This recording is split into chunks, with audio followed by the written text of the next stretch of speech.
secular or non-religious people also have views of the meaning of life, which do not depend upon religious beliefs or revelation. And clearly, too, religious people can also incorporate these as part of their meaning of life. But for secular people, these are pretty much the options, because there is typically no afterlife, no ultimate goal, no deity to obey. Okay, the first view, which is kind of a depressing one, is nihilism, that there is no meaning of life, especially if God does not exist, therefore there's no ultimate purpose. The universe is just random, and existence is pointless. Existentialists start with the premise that there's no objective purpose of life, and so there's nothing given to us, but they, instead of, like nihilists, coming to a very negative conclusion, they have a more positive and constructive response to that. They say that because there's no automatic meaning given to us, we must create our own meaning. And that's the only way that we can live an authentic life, is by defining our purpose and then pursuing it. Hedonists believe the purpose of life is to maximize pleasure and minimize pain, typically just for themselves.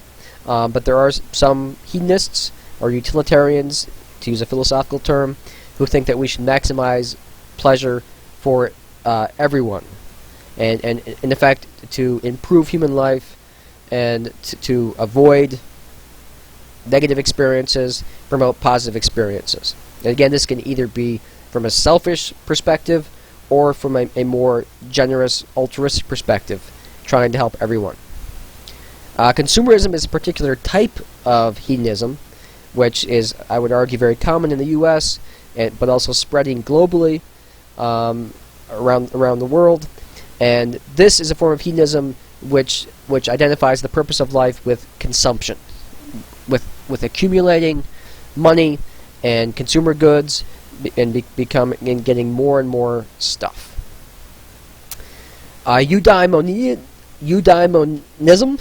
hard word to say, is an ancient Greek perspective identified with Aristotle, and denies hedonism, denies that the purpose of life is to maximize pleasure.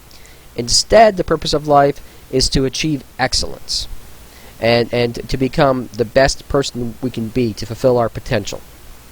And of course, best in this sense can be defined in different ways. You can have different goals that you pursue. You can try to become the best athlete, the best parent, the best philosopher, etc.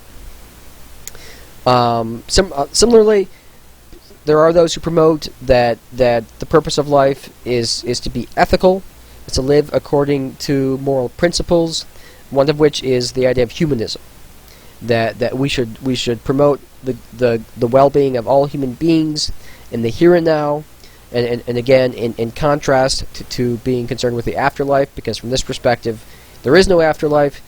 We should try to make this world a better place. Two other views. One is the idea that we should leave a lasting legacy, that we should do something which will be remembered, whether it be a great work of art or a great moral contribution, starting a movement, etc. Finally, from a strictly evolutionary perspective, the purpose of life is to pass on our genes. That's what all species try to do, and so in effect is to reproduce. Now this of course is not the only purpose of life for humans. It is for some animals, but humans, because we've developed very complex minds and can think abstractly, have developed meanings and purposes which transcend simply reproduction. At least most humans have. Okay, I'd like now for you to think about what your own worldview is. So to answer at minimum the 4 questions: what's reality like? What are people like? What's the problem we face? What's the solution? And if you choose to also add to that the meaning of life as you define it. Your worldview may derive from a religious tradition and may be very similar to what I described earlier as the Christian worldview, or it may not. It's entirely up to you.